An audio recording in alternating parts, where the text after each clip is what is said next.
Mais le complexe, c'est que tout le monde, quelquefois, veut forcément bâtir dans la même technique. C'est ce qui est déplorable et c'est ce que nous essayons de lever comme blocage dans l'esprit des gens.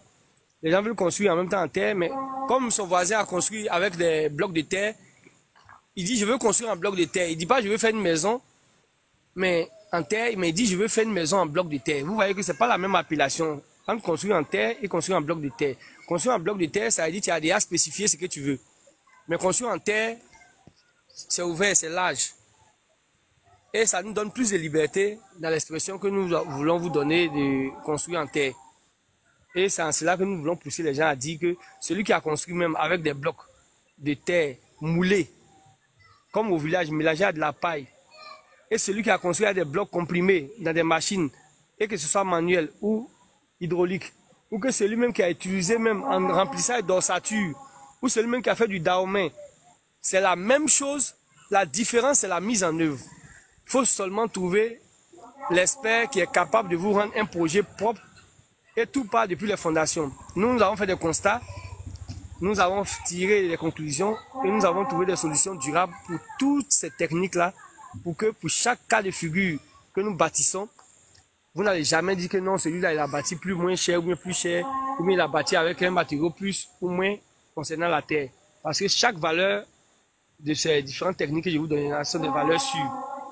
Donc, M. Alan, vous aurez à faire le stage. Avant votre arrivée, certainement, nous serons sur plusieurs autres projets qui sont pour certains des projets expérimentaux, pour d'autres des projets déjà avérés, bouclés.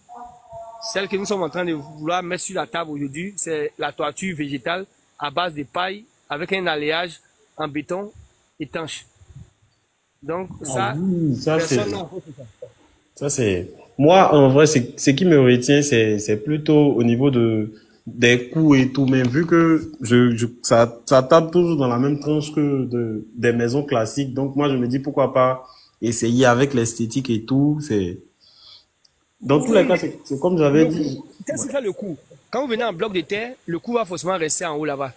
Mais quand vous venez en matériaux terre, que je vous dis, bon, moi je vais vous faire une fondation classique pour isoler le bâtiment. Je vais vous faire une maison comme les Daomais font dans nos campements là. Mais pas avec le même type de finition, mais avec un rendu supérieur.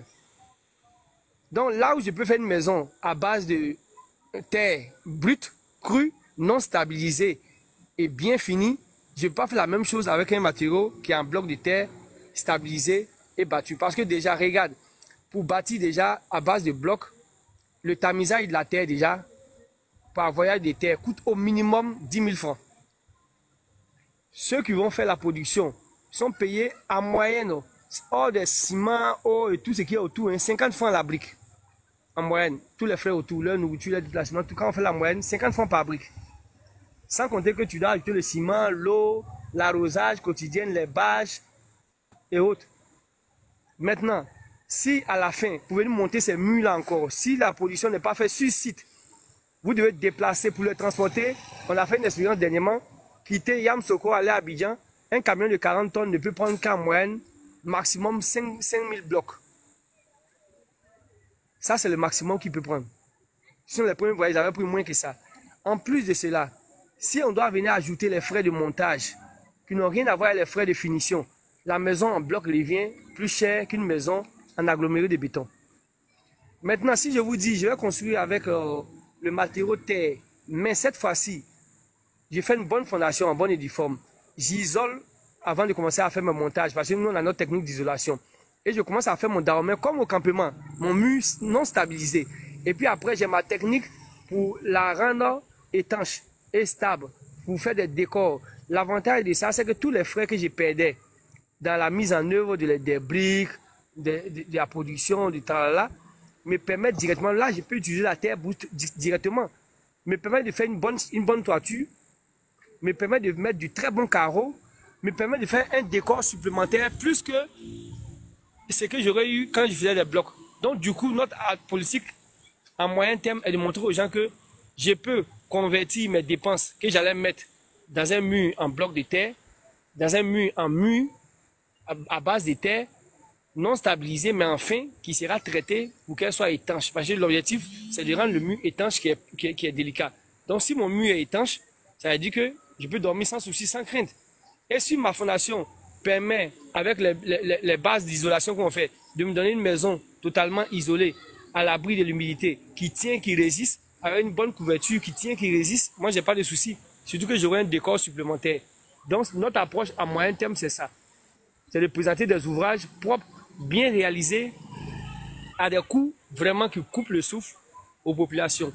Et ça, on ne va pas aller faire d'un client un cobaye. Donc, nous avons des sites personnels que nous allons vous présenter certainement avant la fin d'année, où nous allons faire nos expériences pour vous montrer que nous sommes capables de produire quelque chose d'autre que ce que vous voyez d'habitude couramment et à des coûts vraiment très très raisonnables. Donc c'est de cela que je veux parler. Donc tout dépend de comment vous construisez et qu'est-ce que vous voulez faire. Quand vous déjà vous choisissez, c'est quand vous avez votre ligne droite. Et si vous dites je veux kita, vous n'avez pas dit je veux un pain pour m'habiller ou bien pour me couvrir, vous voulez un kita, le kita a un certain coût. Ouais, ça c'est vrai, ça c'est vrai. Ouais, donc c'est la même chose. C'est vraiment quand on est dans le BTP, on a l'impression que ça change, mais vous avez déjà choisi, vous dites c'est ça là je veux. Quand vous dites je veux un véhicule Ford 2025, vous avez choisi, mais quand vous dites je veux un véhicule pour me déplacer, il y a une plus de véhicules qu'on peut vous présenter. Donc c'est de ça qu'il s'agit. Donc je suis heureux que vous preniez votre temps pour venir échanger, interagir.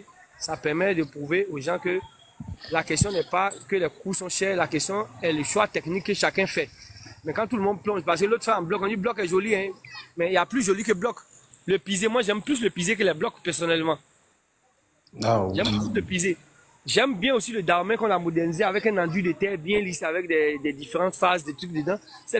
La terre est tellement passionnante et plus souple à utiliser que ça me fait mal que les gens n'ont pas encore accepté l'utilisation. Mais ça, c'est le complexe que nous avons développé depuis la colonisation, puisque nous avons hérité d'un système capitaliste. Tout pour la vente, tout pour rentabiliser. Donc, on ne fait que présenter ce qui peut être vendu. On ne fait que valoriser ce qui peut être acheté et qui peut rapporter.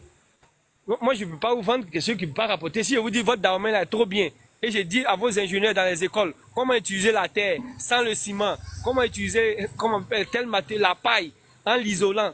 Mais qu'est-ce que moi j'ai à gagner alors que la paille est dans vos plantations partout, alors que la terre est sous vos pieds partout? Qu'est-ce que j'y gagne, M. Alan? Oui, ça. Mais c'est comme ça le capitalisme réfléchit. Hein? Donc, on te dit finalement, il faut mettre une tôle 5 étoiles, c'est la vraie tôle. Ça vous protège contre les intempéries et c'est très bon pour votre santé. Waouh, ça je dis vraiment, ils ont fait une publicité, c'est très bon. Ça c'est un langage commercial. Ça veut dire que désormais, et puis on te dit que pour lutter contre les incendies, il ne faudrait pas utiliser la paille parce que la paille peut être un départ d'incendie dans votre maison. Donc du coup, vous avez dit quoi? C'est vrai, hein, notre village, notre campement a brûlé avant-hier, monsieur Alan, de vous à moi. Entre le gaz que nous utilisons butane dans nos cuisines et puis la paille, qu'est-ce qui est plus dangereux? Ah oui, mais dans tous les cas, c'est comme on a dit, c'est la mentalité qui doit évoluer parce que les gens se limitent au fait que c'est pas esthétique, ça répond pas peut-être à certaines normes ou à une coutume qui a été ancrée. Non. Je suis déchargé. Sinon, ouais, ça c'est vrai. Non, dans tous les cas, c'est comme vous l'avez présenté, hein. Faut savoir que on doit vraiment changer de mentalité. On doit maintenant évoluer au niveau du développement durable et tout. Donc, c'est un très bon projet. Faudrait déjà trouver des personnes qui seront prêtes à investir massivement dans ces genres de secteurs-là pour que les mentalités changent. Et puis, il faut encore donner une chance à tout le monde pour déjà faire ses preuves. On parle de création de champions nationaux. Ça, ça peut être des champions nationaux au niveau de la construction. Donc, faudrait vraiment qu'on essaie de se pencher sur ça, qu'on essaie de communiquer au maximum là-dessus et puis trouver des solutions pour. Sinon, s'il y a vraiment pas de communication, ça va encore rester dans l'ombre. C'est vraiment un truc qui, je pense bien, qui a tout son sens dans notre société actuelle, hein, avec le changement climatique, le développement durable et tout. C'est vraiment, ça a tout son sens.